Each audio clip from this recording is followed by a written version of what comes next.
feeling, I have an inkling that there are some press releases and some social media posts all prepared when this vote takes place, but it's incomplete. It is absolutely incomplete. Thank you. Mr. Pritchard.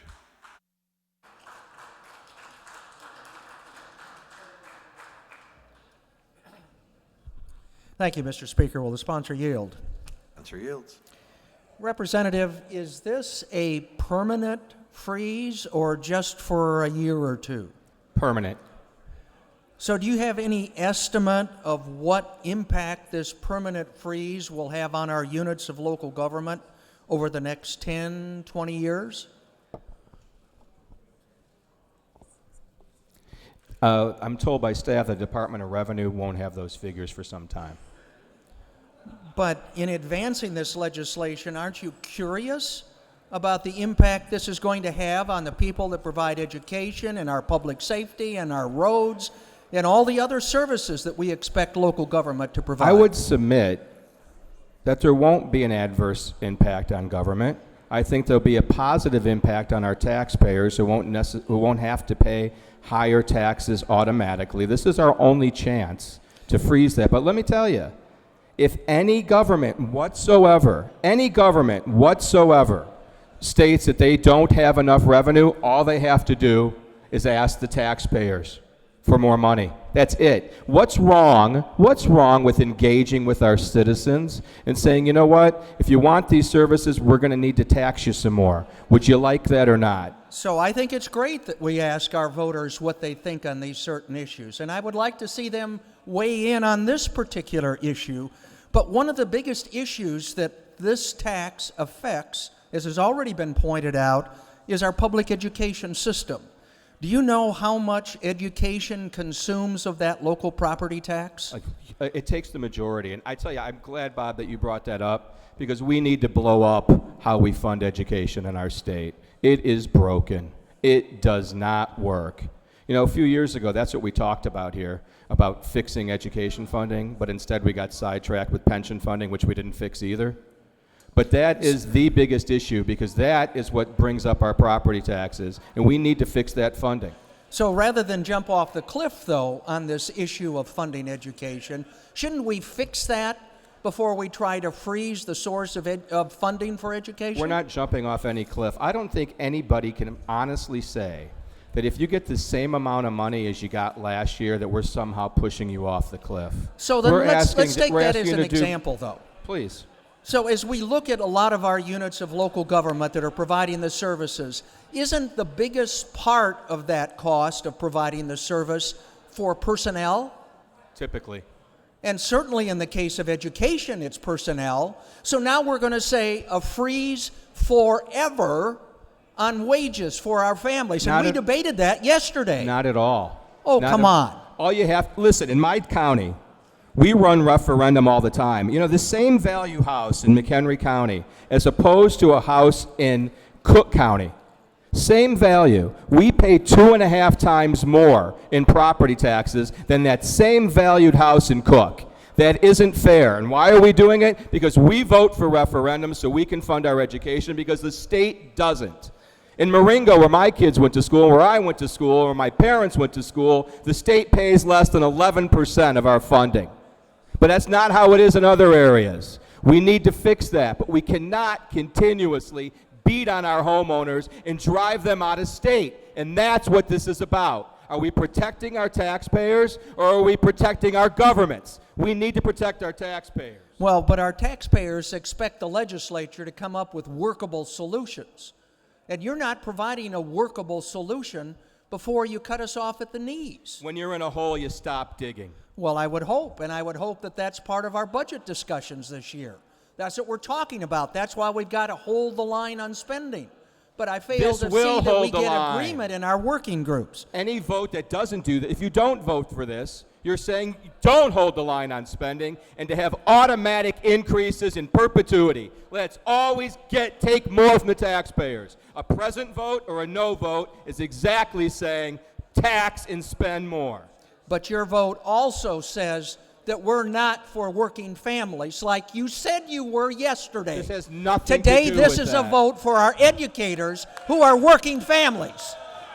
You're trying to make this And a now partisan you're going to cut them issue. off at the knees and say no more increases in our schools. I'd like you to come to my school district and say that. I will, because everybody has to do more with less. And if they need more, all they got to do is ask. And don't make this partisan. You know this is all about don't intend it to be statewide. partisan. This is statewide, and a lot of us. And listen, let's not make this worse. A lot of us campaigned on this. A lot of us. I know we did. A lot of and us that's why we voted need for a similar. solution. A lot of us voted for similar legislation, and now you have the opportunity No, we to don't. fix this. Is this a bill or is this just an amendment? Didn't you just hear the speaker say, no, we're not going to vote on the bill, we're going to vote on the amendment? Well, let's bring it right to third then. Pass the Well, amendment I and would get it like there. to, but somehow I feel our procedures aren't going to allow that. So again, this is nothing but a charade to dealing with a problem that we need to be dealing with in this House. We need to change the way we're funding education. We can't continue to rely on property taxes to fund our children's future. It's time the state got behind it and made some real reforms. I'll vote for real reforms. This is a facade.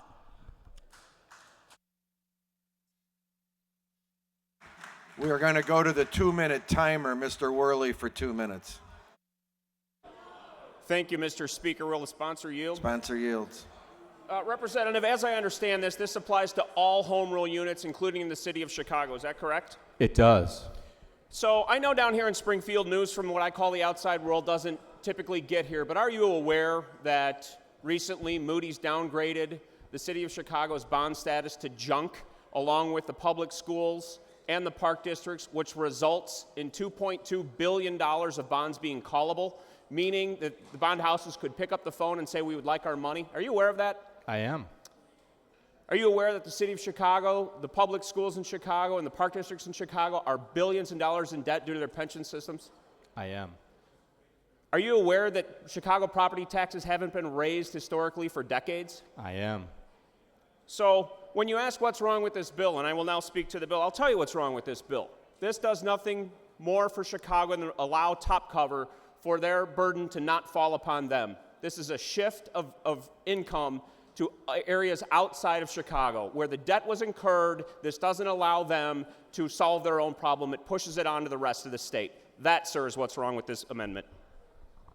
Mr. Bradley for 2 minutes.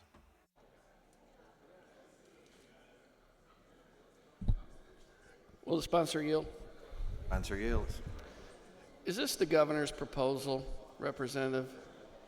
I'm told that it's pretty similar to what he had come up. I think it might even be verbatim from what he was talking about in these secret working groups. And all you're doing is saying you can't get it automatically. Right. You're freezing the CPI automatic increase, right?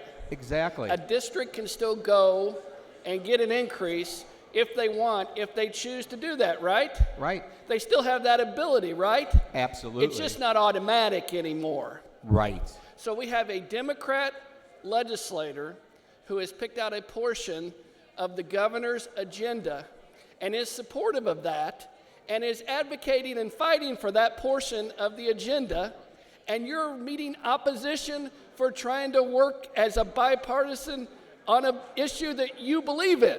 I'm shocked. I can't believe the arguments I'm hearing from the other side. To the bill.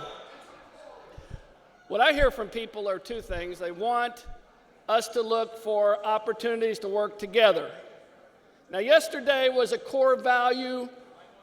Yesterday was a vote on value. That was something that we believed in very strongly on this side of the aisle, and we fought it. Today we have one of our members asking for a reasonable limitation to an automatic tax increase, and it's my opinion we ought to support him. People want tax relief. They want property tax relief. This is an opportunity to give it to them. Don't be scared. Don't hide behind procedure. Make the vote on the bill. Representative Ives. Thank you, Mr. Speaker. Will the sponsor yield? Sponsor yields. Representative Franks, can you tell me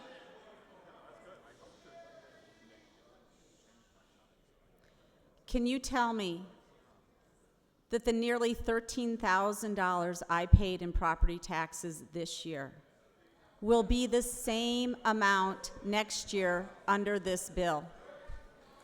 Actually, it could go down, but you must have a pretty nice place. No, I don't. I just pay a lot of property taxes in Wheaton. I hope you're tired of paying these high property taxes, because most of our... You know what? Stop eating up my time. I'll give you more specific time. I'm not questions. worried about that. We had more time yesterday. But Okay. aren't you tired of paying No, the high Jack, property Jack, taxes? I'm sorry. I'm asking a question now. All right, so am I. I want to know It works if you both can ways. guarantee that my taxes will not go up under this bill. Can you guarantee that? Right. What happened? Can you guarantee no, me of course that my... not. Of course not. I can't tell how your governments are going to spend your money. Can you tell the rest of the audience whether or not... Listen, you're in DuPage. Wait, no, I'm sorry. We saw what happened with the Jack, college I have of a DuPage. specific question We to saw the how bill. they spent money. Mr. Speaker, would you let me ask questions of him and let him respond? I think that's a fair request. I think it is. Thank you. Would you let me know whether or not debt load is excluded from this bill on obligation bonds of school districts and others? Is it excluded from this bill, yes or no?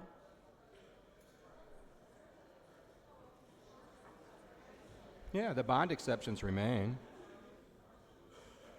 So that means that if you have a school district that has backloaded debt that must be paid because that was the agreement in order to take on the debt, does that mean if it's backloaded and you have an increasing debt load payment, that despite your freeze, property taxes could still go up? Is that correct? I believe that debt service extension is outside of the parameters of this bill. So what you're telling me then is that you truly are not going to be able to freeze my property taxes and guarantee that freeze next year for an individual's property. Is that correct?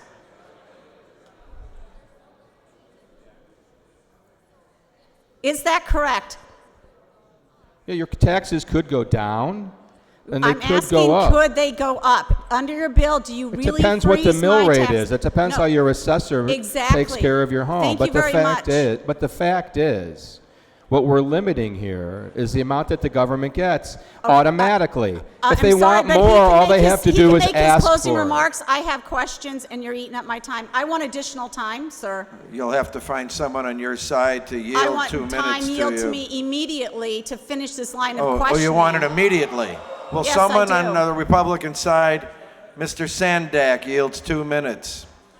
Thank you very much. So do you understand the independent factors that make up your property tax bill? Do you understand that it is a quadrennial reassessment year? Do you understand that the last year of declining EAV is now coming off because they look at a 3-year moving target? Do you understand when that happens that all of it can affect an individual's property tax bill? Do you understand that, yes or no? Do you understand that you're a sponsor of Representative Sandek's bill that operates the same way as this? Do you understand? It is not the same bill at all, Mr. Franks. It's almost identical. Now, Mr. Speaker, to the bill. Let's be clear here. This bill in no way tells an individual, thank you, Kelly Burke, for taping me. I don't understand that, but great. This bill in no way guarantees any particular individual that their property taxes will be frozen. And in fact, commercial property as a percentage of the EAV in my county has declined. It has declined, which means individual residents are picking up a greater part of the tax burden. That's exactly what's happening. So Mr. Franks and his bill cannot guarantee that any individual is actually going to have his property taxes frozen. It is a disservice to sit here and tell people on the House floor that you're freezing property taxes when, first of all, debt load is outside of it. And in fact, my home school district is going to be paying 3% more in debt this year than they did last year, and it is outside the property tax cap limitations, and it's outside the purview of this bill to do anything. I am not finished.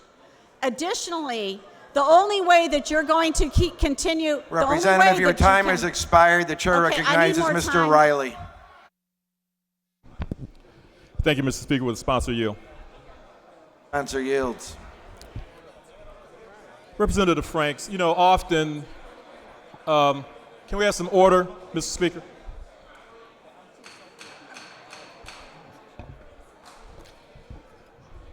Representative Franks, it's, you know, one of the things that I've noticed, especially during some of these debates, you know, we talk about political theater. I think there's enough of it going around on both sides of the aisle. This is a very, very important measure that you have here. But one of the things I want to ask you is, has anyone asked you whether or not ideas like P-tail and even home rule are anachronisms that really hurt units of government at this point? They sort of outlive their usefulness? Yeah, that's a really good point, Al. P-tail, we found during the economic downturn recently, actually hurt the taxpayers tremendously because P-tail had automatic increases even when your property taxes, even when your property values fell. And the last speaker, for instance, she voted against, last time, she voted against freezing property limitation rates even when values fell. And I think that's a little crazy because it's not fair to taxpayers when they have less, when they can't go borrow against the equity in their home because it's fallen by 40%, to have automatic increases. Well, one of the things I want to say, because I'm running out of time, is this is an unfinished bill. Because we have these issues that really have to be addressed, many people talked about schools. We had 3 bills over 6 years that no one wanted to get on. I was a co-sponsor of 750 and 2288 and 174. So we really cared about different ways of funding education. We would have gotten behind those bills. This isn't the way to do it. Did you hear from the Northwest Municipal Conference that they said that they wanted this because they're listed as an opponent? Yeah, they're not happy with it. Mr. Riley, your time has expired. Please bring your remarks to a close. To the bill. Often, you know, you don't pay a lot of attention to who the proponents or the opponents of a bill are. But if you look at your list and see that units of government that really need us, and this is bipartisan. I've gotten a lot of calls from Republican areas and Democratic areas to save their parks and their schools and their local governments that try to serve the people. This bill is not soup yet. And frankly speaking, a bill that would have a proponent of the Americans for Prosperity, I'd be against anyway. Vote no. Mr. Mitchell. Yield my time to Representative Ives.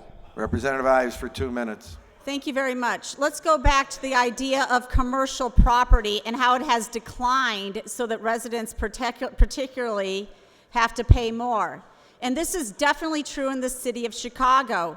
And in fact, right here, I have the top 12 sales in the last year on Chicago property. And let's talk about the assessment of property and how it's skewed towards residents against commercial. Because if you want to actually freeze resident property tax rates and look at it in a holistic manner, then you need to look at this and understand that the Willis Tower sold for $1.3 billion, but it's on the books for $534 million. The next highest property sold for $850,000, and it's on the books for 42% of that amount, or $380,000. Now, these top 12 properties, which I'm happy to share this list with you, shows that commercial property in the city of Chicago is woefully undervalued. One recent sale sold for is on the assessment records for only 11% of its sales price. It's interesting to note that of the 7 properties on this list, 7 of the 12 are represented by somebody who sits in this chamber for property tax appeals. So if you want to talk about fairness in property taxes, we need to look at that as a solution too. Now let's talk about what else is a problem with this bill. The truth is Wheatland Township levied $0 last year. $0. You're now going to freeze them from ever raising property taxes again. This bill doesn't have a carve out for municipalities that have done the right thing in the past. So the real way that you could actually freeze property taxes is to control costs. But nobody wants to talk about cost controls. Nobody Representative, your time has expired. Mr. Okay. Brown yields 2 minutes to Representative Ives. Now you may proceed. Thank you. So what's driving up property tax costs? Well, I'll tell you this much, it's certainly pension costs. So we need to go back to the drawing board about real pension reform, and it needs to include municipalities. The truth is, when you look at police and fire pensions, they have escalated in cost a lot.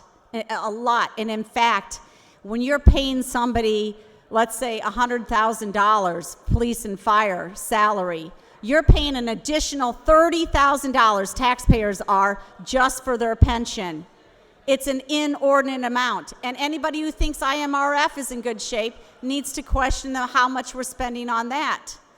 Because IMRF themselves in the report said that on average, municipalities contributed 13% of salary costs to IMRF. Most IMRF people also have Social Security. You're approaching 20% of the salary cost of that individual also going to pensions. The last thing that we should talk about when we're talking about cost control is one of the biggest things that has just come up recently, and that's the fact that school districts pick up the pension costs for their teachers, notably Chicago. Oh, I've been paying my share of my pensions.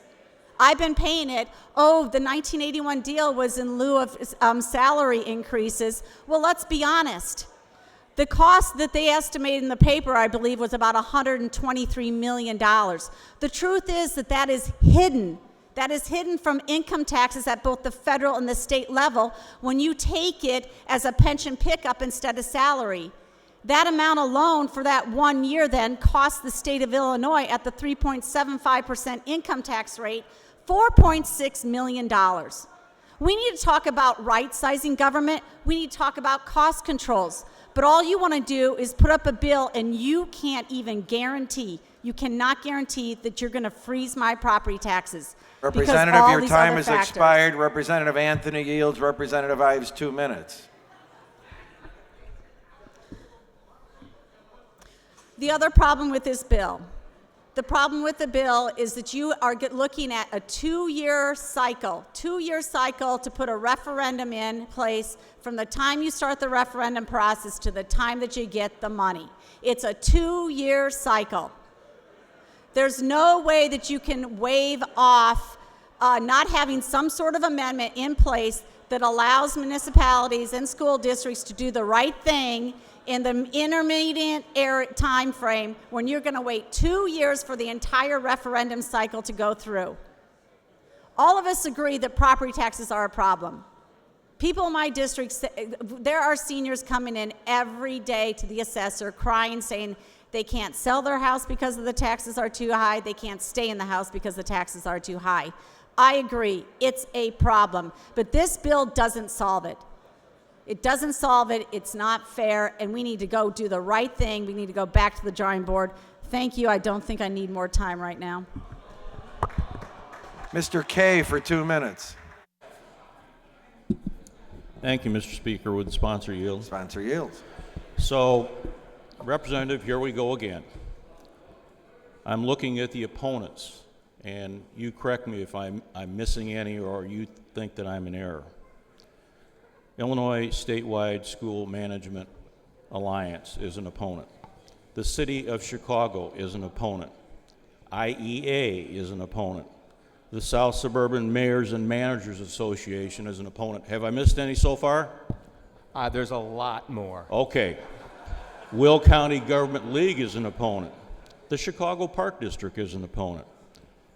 Interestingly, Illinois AFL-CIO is an opponent. The IML, an opponent. The Illinois Fire Chiefs Association.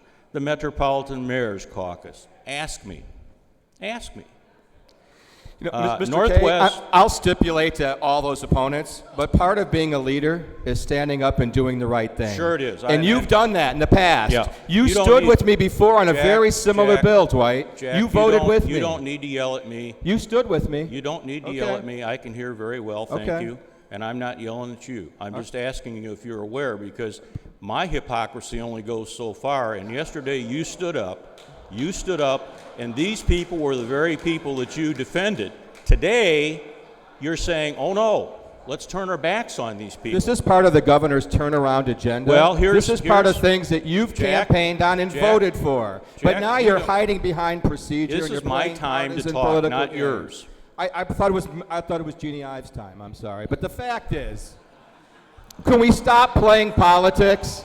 And can we talk about the bill? And you know it's a good bill because you voted for this same bill 2 years ago. Jack, You did. you don't. Don't be a coward. Let me tell Have you the something. courage to do the right thing. Your time has expired, Mr. Kay. Mr. Batten, it gives you 2 minutes. Representative, again, you don't need to yell. I can hear perfectly fine. This chamber yells a lot. We spent yesterday doing the very same thing for no good reason. So, Representative, I'm going to tell you what the problem with your bill is, or your amendment. It's not going to go anywhere, and you know it, and I know it. I don't. Yeah, well, you do. Now, let me ask you a couple other questions. Who's had control of the governor's mansion, the House of Representatives, and the Senate prior to this year? I would say that the citizens of the state of Illinois excuse me? have made the elections, Well, and they decided to do a change. Okay, but Which I think is great that's not- because if Jack, it wasn't for Bruce Rauner, this bill would never have made it to the House floor. And this might be our only chance. and if it wasn't for Rod Blagojevich and Pat Quinn, we could say a lot of things too. But Yeah, what that's true. I'm trying to get at is simply this. You've had the opportunity for a long time to introduce this bill. Why didn't you do I it? have. Not this bill, you didn't. I've done other versions of it, and I've been Why working now? on this for a long time. Why because now? this is part of the governor's turnaround agenda, and I met with him right after the election. And I told him I agreed with this. And I told him I would work on this with him. I am dead serious about this, as everyone in this chamber ought to be. Vote yes or no.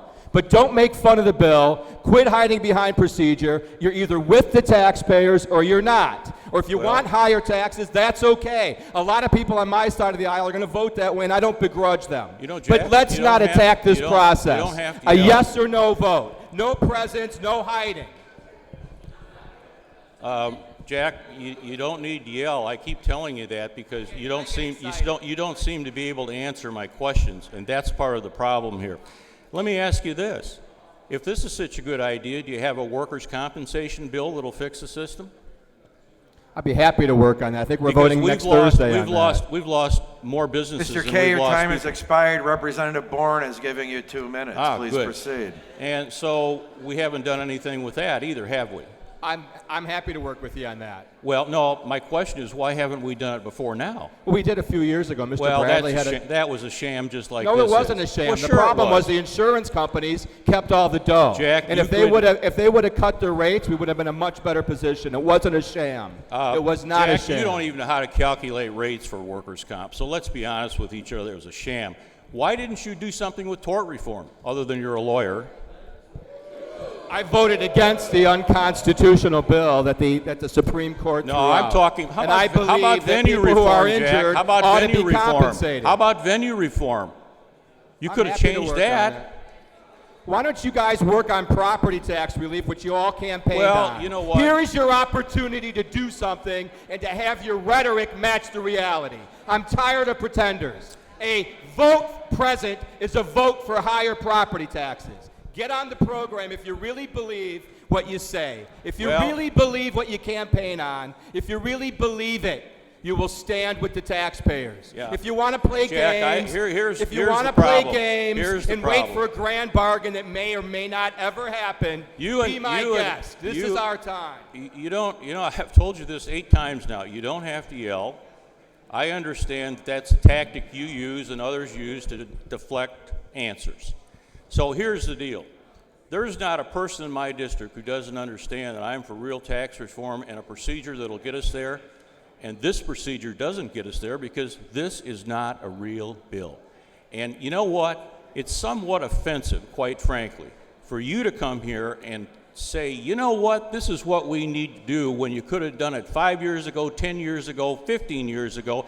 I've had bills in revenue I can't even get 40 seconds of subject matter on with respect to tax freezes and tax carve-outs and tax relief. So don't tell me that Mr. all Kay, of your a time sudden... has expired. Representative Winger would like to give you 2 minutes. Excellent. So don't tell me, Jack, that this is a real, genuine opportunity that you're bringing forward to us, because it really is not. It really is, because if you don't like the timing, I don't have any control about that. I've been trying and fighting for this for years. This is the first time that it's ever been able to get to the floor. You know, part of politics is the art of the possible, and sometimes you can't get everything, but here is the opportunity to fundamentally change the system and to stop automatic increases. So I agree, I wish we could have done this 5 years ago or 10 years ago, because it was desperately needed. Well, my but friend, today you is the could day have. it gets on the floor. My friend, you could have. I couldn't. I tried. To the bill, Mr. Speaker. I'm going to, there was a very famous general by the name of Anthony T. McAuliffe.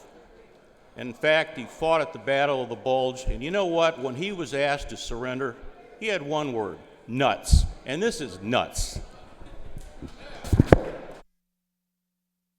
Representative Harris.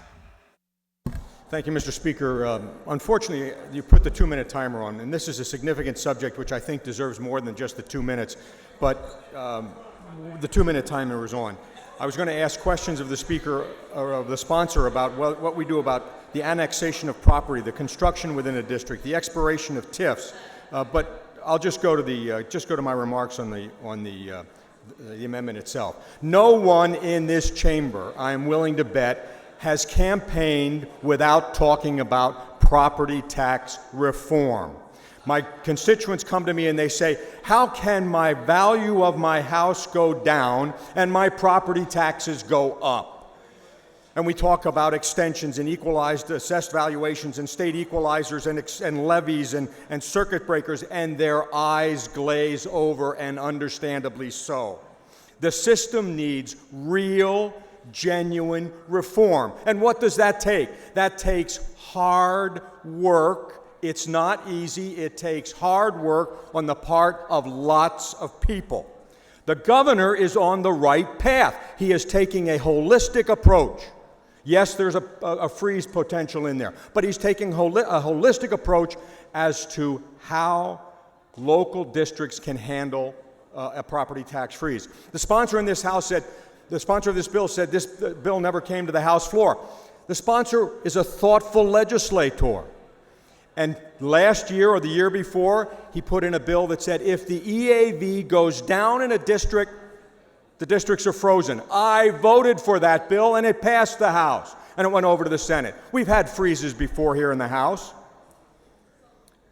I'm not going to defend taxing districts. They spend too much money. There's never a level amount that they're willing to go out with. But the governor's approach is the right approach. He talked potentially at one point about a 2-year freeze and then a modification of the PTEL limit. That's the approach to take.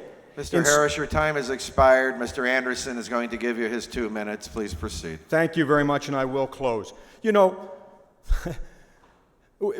we're talking about limiting the local government distributive fund. We're talking about for those home rule units of government, non-home rule units of government, they're not going to be able to take advantage of red light cameras, which is a bill that we passed here.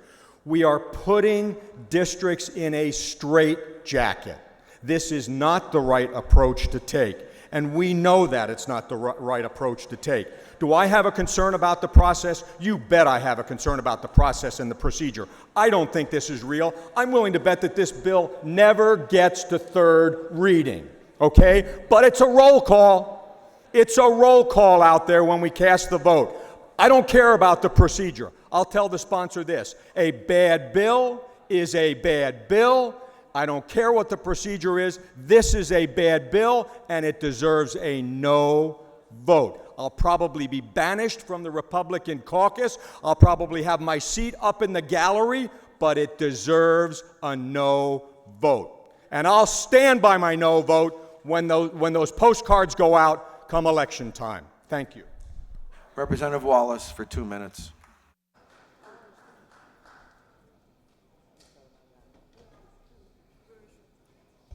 My apologies. Will the sponsor yield? Sponsor yields. Thank you. So, as many in this body may know, I represent a city that a couple of weeks ago adopted the governor's turnaround agenda during one of their city council meetings. And while I was very open about the fact that I disagreed about the points of working families, prevailing wage, right to work, there are some pieces of the agenda that I think many of us in this body can agree on. And so to that point, I just wanted to ask Representative Franks, again, you've mentioned the turnaround agenda. What was the impetus for this particular amendment in this bill? The impetus? Yes. The problem, what I'm seeing, and I can't tell you how many constituents come to my office or when I'm going and talking to folks, that the biggest issue facing them is property taxes. And we're losing population because people, frankly, cannot afford the property taxes anymore. And it's tearing families apart, and I'm seeing, grandparents having to leave and going to lower cost states. We're losing population, we're losing employers, it's a brain drain, and it just isn't fair. And we're second highest in the country. Yes. And it's something that we have control to try to help fix, and I feel it's our obligation to at least level the playing field. So if folks, just to say that if you want more money, all you have to do is ask for it. And this isn't changing how much money they're going to get. They're going to get the same as last year, but if they want more, just put a break on it. So instead of having an automatic increase, you have to ask. That's all this bill does. Okay, and so in what way will this benefit municipalities? Because they're going to have to come forth with referendums to be able to pass additional increases. They may, or they may get more efficient. Because what Representative, your time has expired. Will you complete your remarks? Representative Wallace.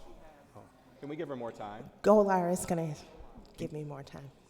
Representative Golar yields 2 minutes. Thank you. I'm sorry, I forgot where I was going with the answer. Well, so I was saying, how will municipalities benefit because they will have to come back for referendum to do this? I think this will also require more efficiencies because right now, automatically, the local governments will get additional funds with doing nothing. So I think this will make them tighten their belts like every taxpayer has had to do over the last decade. Many of our constituents have had to do more with less, and we should demand the same of government. They're not immune to the economic realities that we all face. So maybe there might be some cuts, or maybe they're going to say, you know what, we don't want to cut, we need more money, so we're going to ask you for more. Okay, thank you. And then I have one final question. This is very simple, yes or no. Would you support this bill if it came from our Republican colleagues? 100%. I don't care where bills come from. I look at the merit of the bill on its own. Okay, thank you. Mr. Speaker, to the bill, I would like to state that in the true spirit of bipartisanship and in an effort to make sure that I'm looking out for the constituents of the 67th District, I will be voting yes for this measure. Mr. Brown. Thank you, Mr. Speaker. Please let the Journal show that Representative Fortner is excused for the remainder of today. Thank you, sir. Mr. Breen. Thank you, Mr. Speaker. To the bill, many of us served on local government boards prior to coming to this General Assembly. I know on my local government board, I opposed all 4 property tax increases that faced us, both in my time as trustee and as acting mayor of the village of Lombard. One of those years, we did actually successfully get a tax freeze in place. It was the first tax relief for over 20 years for the people. We even were able to get rid of our village vehicle sticker and fee permanently. And we achieved this end through careful governance, appropriate budgeting, and we ran a lean government. Even within the context of all the mandates imposed by this General Assembly on local government, we were able to get the job done. However, there is that assumption by some in local government that property taxpayers are a piggy bank, and they treated that annual vote to increase property taxes as if it were automatic, formality, on autopilot. So for that reason, we do need property tax relief, and we do need a freeze. The language in this amendment, or some version of it, because it appears that this specific language has some legal defects, that language should be brought to the floor in the form of a real bill on third reading. Every real amendment on every real bill we've seen in this General Assembly has been adopted as a matter of course, after which we debate the substance of the bill, but not this one. Beginning of the consideration of this bill, the majority leadership made it clear that we are not going to get a real vote on a real bill. This amendment is more theater, and it should be rejected through the use of a present vote, which is a protest vote, in particular for those who have a real record of freezing property taxes in the past, so that our constituents, again, will get a real vote on a real bill coming down the pike. Thank you. Representative Conroy for 2 minutes. Thank you, Spencer. Or thank you, Speaker. Will the Spencer yield? Spencer yields. And I'm confident I can do this in 2 minutes. So we've heard a lot about how high property taxes are. I hear it all the time being from DuPage County. We heard about $13,000 property taxes in Wheaton. I'd like to tell you about another town in DuPage County. It's called Glendale Heights. Glendale Heights, which I'm very proud to represent, has the highest property taxes in DuPage County. It also has the highest level of poverty, school districts as high as 67%. To the bill. Glendale Heights does not care about procedure. Glendale Heights wants their property taxes frozen, and I will be voting yes. Mr. Davidsmeyer for 2 minutes. Thank you, Mr. Speaker. Will the sponsor yield? Spencer yields. When you first started out, you talked about property taxes, and you said this was the most important issue to the state of Illinois. And then when speaking to another member who mentioned education and school funding reform, that was the most important issue to the state of Illinois. No, I said to our taxpayers, to our homeowners, property tax. You said in the state of Illinois. It is. I mean, it's statewide. It's not a regional thing. It is the thing that people talk most about. That's the thing that affects them the most, and that's what I hear more than anything, and I bet you do too. What about jobs? That's big too. But That's property taxes are those that I hear constantly, because in my area, in the collar counties, we have some of the highest in the entire nation, and we're actually losing population because people can't afford to stay in their homes because the property taxes are higher than their mortgage payments. And if we weren't sending jobs out of the state of Illinois, we would have revenue, and we wouldn't have to that's a big issue. Force local governments to do this. Could you explain the automatic increase? Right now, how it works now is that governments can get an automatic increase of either 5% or the consumer price index, whichever is less.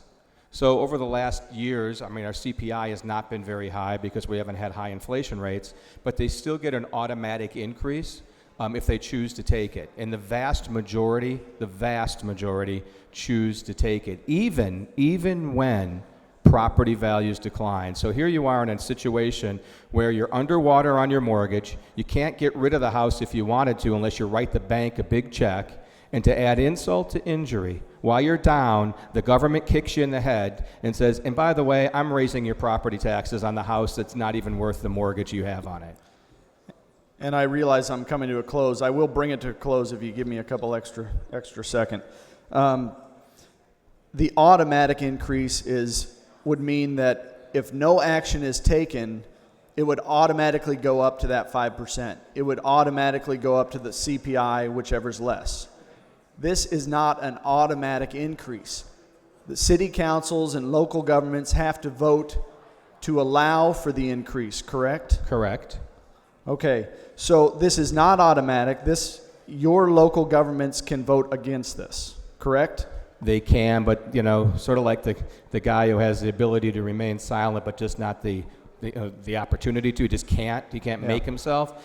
The vast majority of our local governments tax to the max, and it's not really up for debate. I think we can all agree that they have the right not to, but in the vast majority of the cases, they don't have the ability not to. So they do have the ability to cap tax increases. Thank you. Representative Fine for 2 minutes. Thank you, Mr. Speaker. Will the sponsor yield? Sponsor yields. I am in favor of property tax relief, but I believe that we need to include our local governments in the process. They need to be included in the conversation because they are the ones who are going to be impacted the most by these decisions. We are looking at taking away things like the local government distributive fund, changing our school funding formula, not to mention many of the areas that are facing a pension crisis. For example, in the village of Glenview for levy year 2014, 67% of the property tax levy is dedicated to pension liabilities. That means only 33% goes to public safety and all the other services that the village provides. I feel we need to continue working together to find a comprehensive solution that will protect property taxpayers, our schools, our services, and our local governments. Thank you. Representative Neckridge for 2 minutes. Thank you, Mr. Speaker. To the amendment, there has been one, and I would dare say only one thing that the sponsor has said today that I would agree with. I think I'm going to quote him here. Part of being a leader is standing up and doing what is right. Let's talk a little bit about the context in which this amendment is being brought today. Our local governments have union contracts that they're obliged to fulfill. We wouldn't give them any opportunity to deal with that. The Supreme Court, our neighbors across the street, have told us there's no way, no how you can touch the pension payment. And that pension obligation has to be paid no matter how much of your local government dollars it is consuming. We are considering cuts to the local government distributive fund up to 50% that's been proposed. We just made cuts to education when we did the FY15 fix. We just made cuts to human services when we did the FY15 fix. All that is bearing down on our units of local government, and despite all the rhetoric on this floor about local control, local control, local control, this is what we're debating today. Those individuals are elected to do their job. We need to give them the tools to do their job in the best way that they can. Again, I'm going to quote the sponsor, let's stop playing politics. This is why I'm voting no, and I want to stand with my colleague from Arlington Heights when the mailers come out. And he and I represent a lot of the same communities. At least we're going to get the same mailer. Mr. Sullivan for 2 minutes. Thank you, Mr. Speaker. To the bill. Many of you know what I do back home in the field of property taxes, and I've done that for roughly most of my adult life. So I do understand the issue, and I understand the people that come into my office and the senior citizen that has to choose between medicine and paying their fuel bill or paying their property taxes. But, ladies and gentlemen, I think because of my job, I've been put on this work group, and there's been some hammering of the work groups in secrecy. We have a very good process going in and a very thoughtful discussion on not just one tiny aspect of what we're discussing in regard to property taxes, but previous representatives have brought up mandate relief. So if we're going to freeze one end, we need relief on the other end for our local governments, and so mandate relief is one that has to be discussed. This bill has been put together for one reason, it's politics, and we get it, and it does do what the sponsor says it does. But that's one piece of what we should be talking about. And in these groups, you know, we talk about consolidation, and I know the representative from McHenry is a big proponent of consolidation. He had a bill to do such. There's no way under this legislation today to do consolidation because you have to figure out where the levies go. But in our discussions, we're talking about that. And so that should be part of the overall bill, but it's not, so it's an incomplete bill. We talk about debt load. We have many school districts that have different debt loads. This adversely affects their ability on those debt loads because we haven't addressed it within the bill. This amendment, I take that back. But in the work group, we are having those discussions. We talk about TIF districts, the expiration of TIF districts where new property comes on, or just building new property. That is not addressed in this bill completely. What it does is it expands the base and lowers the rate. I get that. I know how it works. But we need some type of relief for our units of local government. So I'm talking more about the process here. I get what the bill does. We all know what this bill does, or this amendment, but it's not complete. And so if you let the work group that I sit on, and the gentleman from Arlington Heights who gave a very passionate speech, and the two very capable folks on your side of the aisle that are on this work group, we're making good progress. Unfortunately, we want to take one piece for political theater as opposed to the governor's approach, which is a holistic approach. He gets what taking money away from local governments means. So he wants to bring other pieces to the table as a total approach, a total reform. Mr. That's Sullivan, your time has expired. I'm almost done. I'm Thank almost you, done. sir. That's what we should be talking about. We're not talking about it in this bill. And so if you want government consolidation, you think maybe we have too many units of government, this is the wrong vote. This is a vote that you shouldn't be taking. And because it's not complete, I'll be voting present. And I'm going to go back to that work group, and we're going to continue to talk about that. And I hope you guys will too. Thank you. Representative Bryant for 2 minutes. Lady chooses not to speak. Representative McCasey for 2 minutes. Will you take Claire? Thank you, Mr. Speaker. To the amendment. I rise in support of this measure. While serving as state representative these past few years, I have had conversations with countless residents in the communities that I represent, countless residents who all have identified the same principal concern: their property taxes skyrocketing, their inability to make ends meet and afford those property taxes. I have heard from more homeowners than I can count who struggle with taxes year after year that rise at a rate greater than their incomes increase. These tax increases have been even more frustrating, even more infuriating in recent years, because as property values in these communities have declined, property taxes continue to rise. The communities that I represent have also in recent years been ravaged by home foreclosure.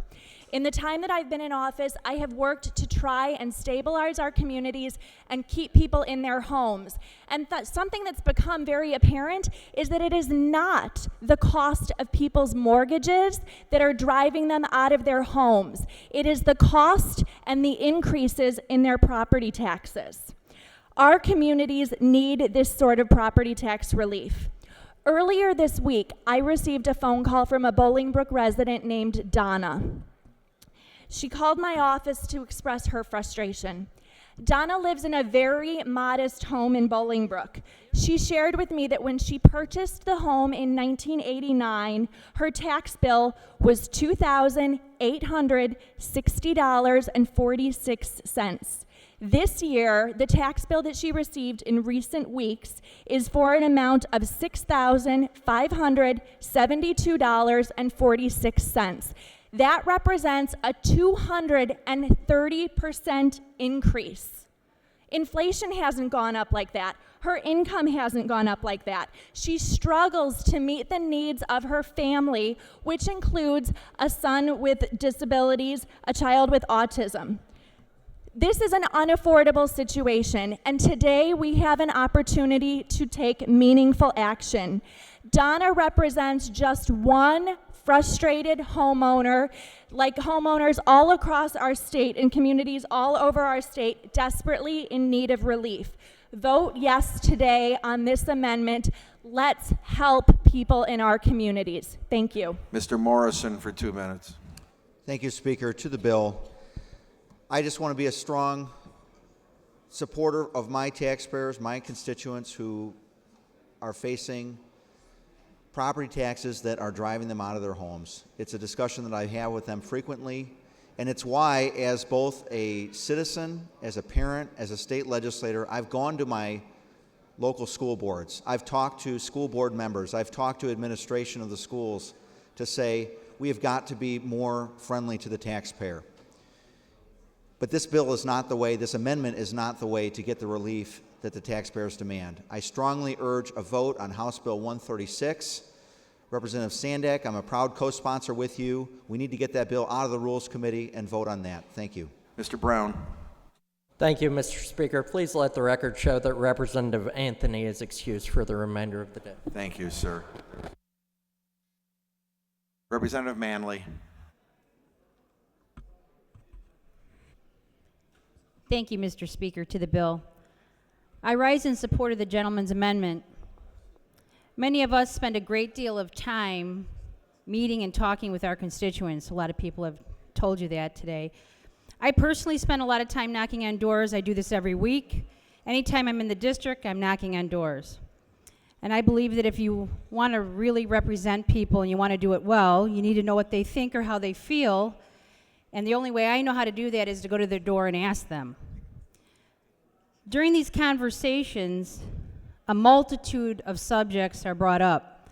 Some of the concerns that my constituents mention are fueled by anger or fear, and a lot of that is fueled by that negativity I mentioned yesterday during my remarks. Of all the issues we talk about, there are some constants. And we've talked about this a lot today, the two main concerns that my constituents have, and I would imagine most everybody on this floor has as well, is property tax and bipartisan efforts to find solutions to get things done. Illinois has some of the highest property taxes in the nation. We know this, we've heard it repeatedly. Most of us would agree that the property tax system as it exists today is broken. I represent 3 large senior gated communities. This is the only time I can say all of those residents, all of them, talk about being afraid of being taxed out of their homes. Every one of them. Most of those seniors are on fixed incomes, and as the property taxes rise, I mean, you do the math. They're afraid, and they're afraid they're going to be taxed out of their homes. Representative, your time has expired. Can you conclude your remarks, please? I will. Mr. Yingling gives you his 2 minutes. Hey, thank you, Sam. Many families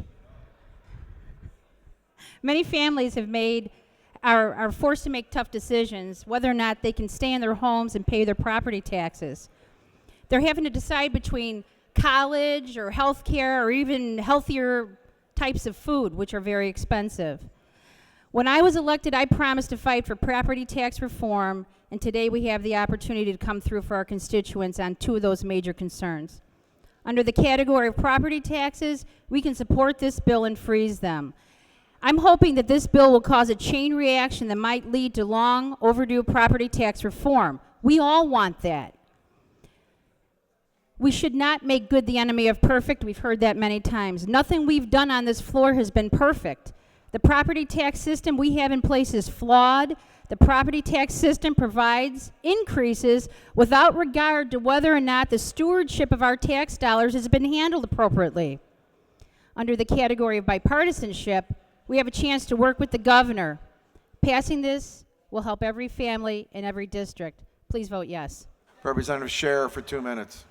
Thank you, Mr. Speaker and members of the House, to the bill. The people of my district are struggling. I come from a district with one of the highest unemployment rates in the state of Illinois, not to make short of what other people are going through, but nonetheless, this bill stops the automatic insurance that their rates can go up. It gives people their own voice on whether they want their taxes to be raised or not. In all good conscience, I must urge an aye vote on this bill. Representative Moeller for 2 minutes. Thank you, Speaker. To the bill, I previously served on the Elgin City Council, and we recognized as a body that property taxes were a problem and were making it unaffordable for many residents in our community to stay in their homes. So I am supportive of property tax reform and reducing the property tax burden on our citizens. And I have a record of doing that. And I think that this body should engage in the pursuit of reducing the property tax burden on our citizens. However, I think that approach needs to be done in a holistic and comprehensive manner. When you look at states that have frozen their property tax rates, they have a tax structure that provides for the funding of public services that's progressive and equitable and fair. Here, we are looking at one part of a solution that, without looking at how we're going to allow our school districts and municipalities and library districts, et cetera, to continue to provide the services that they need to provide to our citizens. So while I support property tax reform, we need property tax relief in the state. we need to look at the whole picture so that we're not shortchanging our communities, threatening the quality of education in our state, and jeopardizing the future of our state. Mr. Franks to close. I want to thank my colleagues for a very spirited debate, and I appreciate it, but I'm also disappointed. I'm tired of secret working groups. I don't think that we should be doing that. This is the venue for our discussions in the open on the House floor. The secret plans that may come, it's not right. I heard some people talk about what about the local municipalities and what about, the money. Ladies and gentlemen, we can't pretend that there isn't a problem. We're talking about cuts to our budget because we don't have the money. So everyone is going to have to sacrifice. And let's not pretend that if you vote present, that this is somehow going to save these folks, because that's being dishonest. I heard some folks say, well, there are a proposal that somehow that the governor may want to cut the LGDF funds. And there's no guarantee that those funds are going to be cut. Actually, my experience with taxpayer-funded lobbyists is they typically get what they want. The only way the LGDF gets cut is if everyone on that side of the aisle votes for that cut, and I don't think you're going to do that. But understand that a present vote today is the same as a no vote, because it means you had a chance to stop automatic property tax increases, and you refused to do the right thing because of political games. Now, this could be part of a grand bargain, but if you vote present, I think it'll be interpreted there's not enough support to freeze property taxes. And I want to reiterate that I respect everyone's position on this issue, and whether we agree or not. And I want to give kudos to my friend from Arlington, because he said how he was going to vote. But a present vote is simply hiding under the bed, hoping that the monster is going to go away.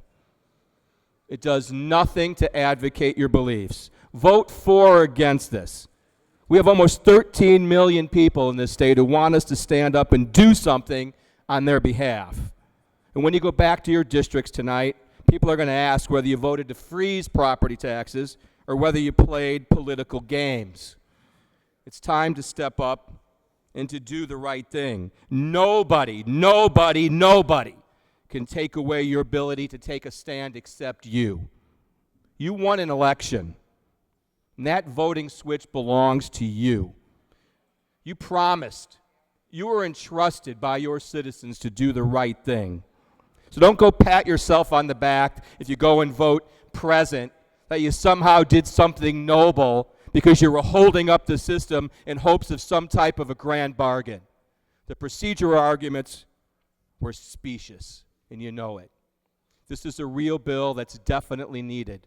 It's a real bill that we ought to take a stand on. It's a real bill that's time has come, and I wish it would have come earlier, as one of the opponents had said. But what really bothers me is many of you who had voted for similar legislation are going to hide today and not vote, and you're going to vote present.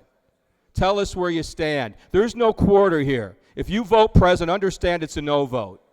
We have one opportunity. That opportunity is now to help the taxpayers. And I bet that most everybody here said that they are for freezing property taxes. Now it's time to put up or shut up. Please vote aye. Those in favor of the amendment will vote yes. Opposed will vote no. The voting is open.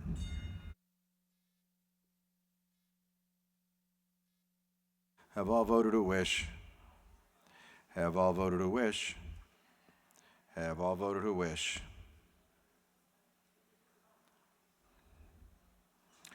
Mr. Clerk, please take the record. On this question, there are 37 voting yes, 23 voting no, 38 voting present, and the amendment is adopted. Mr. Clerk. No further amendments, but a balanced budget, home rule, and state mandates note has been requested but not filed at this time. Please hold this bill in the order of second reading.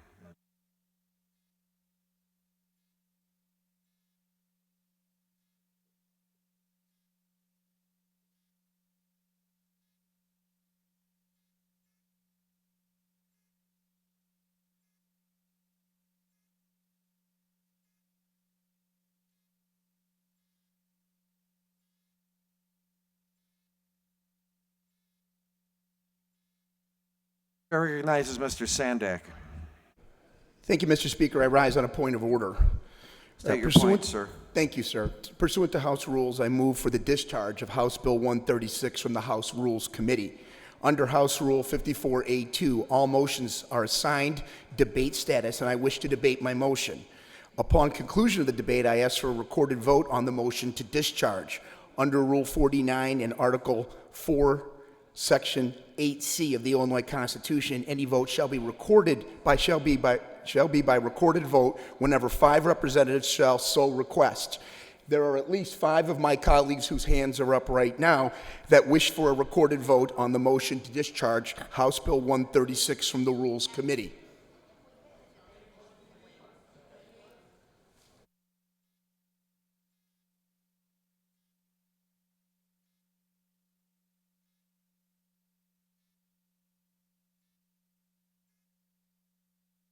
Mr. Sandak, the chair rules your motion out of order. Under House Rule, may I finish? Thank you. Under House Rule 18G, there's a specific way to make a motion to discharge the Rules Committee. Your motion does not comport with that rule, sir. Mr. Sandak. Thank you for recognizing me again. Mr. Speaker, I rise on a point of order. We specifically requested a roll call vote on my motion pursuant to the rights granted in the House rules and under the Illinois Constitution. This breach of the rules should be corrected immediately and with a roll call vote on my motion to discharge. Sir, your motion is out of order. Mr. Sandak. Thanks for going through this process, Speaker. I really appreciate it. Under House Rule 57A, I move to appeal the ruling of the chair, and there should be a recorded vote to discharge House Bill 136. Mr. Sandak, under the House rules, this ruling is not appealable. Mr. Sandak. I rise on a point of personal privilege then, State Mr. your Speaker. point, sir. For those that were confused by what just happened, that was simply an abuse of power by the person in the middle chair right now who doesn't want a sunshine vote on a real bill. The sponsor of the last bill went on and on about the propriety of his bill. My bill is sitting in rules. It's a real tax freeze bill. And all I want, by the way, there were Democrats, a large number of Democrats on that bill, including the sponsor of the previous bill. It's a real property tax freeze bill, a real one that we all could have voted on, but you just saw what happened. No way a real bill is going to the floor. No way, no how, because the wizard there said it's not going to happen. And you know what? That's unfair, because this issue deserves the propriety of real debate. Not stage debate, not spectacle, not farce, not what's been going on for the last 2 days. I am massively disappointed that we can't get a real debate on a property tax freeze bill, which should be debated. And I think the sponsor of the previous bill would agree with me that it should be really debated in real bill form so that we can give taxpayers real relief. Last point. There's been some talk about secret meetings. I have no idea why the previous speaker wasn't appointed by the Speaker of the House to any of those committees. He should be. He should be. He should be at least on the local consolidation meeting group or maybe on the pensions groups too. Certainly should be. I wish I could help you there, but I can't. But you could help me. You could have voted to help get this bill out of rules and move a real bill forward that would have offered real relief. Thank you, Mr. Speaker. Chair recognizes the Majority Leader. Thank you, Speaker and members of the House. Rule 18G does provide a procedure under which members may ask for the Rules Committee to be discharged and a measure brought to the floor. The procedure is clearly outlined in Rule 18G. You need 3/5 of the members of each caucus to sign a petition asking for that discharge, and each member who signs that petition must be a sponsor of the underlying bill. The sponsor of the most recent motion does not have 3/5 of the members of each caucus behind his motion, and under Rule 18G, it also clearly states that rulings of the presiding officer related to this subsection may not be appealed, and the subsection may not be suspended. So the chair was absolutely within its rights, reading the rules correctly, reading the rules in a way that shows that the maker of the motion did not meet the requirements of Rule 18G. Mr. Riley, Point of personal privilege, Mr. Speaker. please proceed. These rules and rules of the House exist for a reason, whether we like them or not. We were all sent down here by 108,000 people, and you have a right to say what you want to say. And we've gotten sort of testy, and that's okay. But don't insult the chair. The chair is the chair. Excuse me. You know, I'm speaking, so everybody should listen. And see, that's one of the problems around here. These rules exist for a reason. Many of these rules go back to somebody that we know on your side of the aisle years and years ago. So whether you like the process or not, let's respect each other and let's respect the chair. That's why the chair exists. Thank you. Mr. Kay.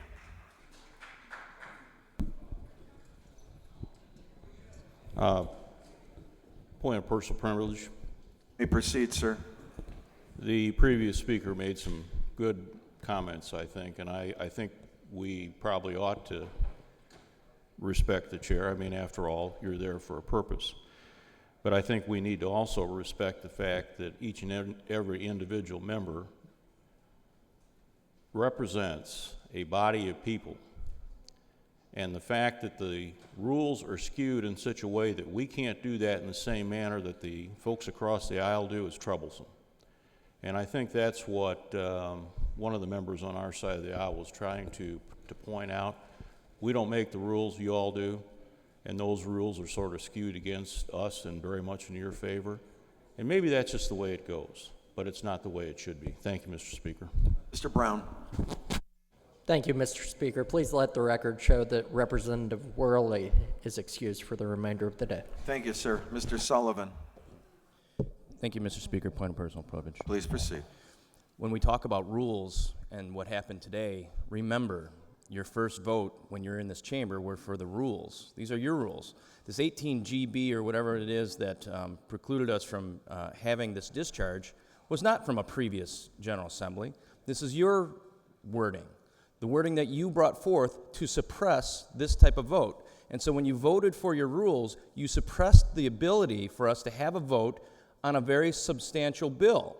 And so when we talk about not debating a true property tax bill, votes have consequences, and your rules have consequences that are being shown today on our ability to try and get that out. So here we are, and hopefully next General Assembly we could have a more thoughtful discussion on the rules and maybe an open discourse, open debate on what we want to do. And so that's all we asked the first time when we wanted to have the rules. And I get we're going to go back to 95, 94 when previous General Assembly had it.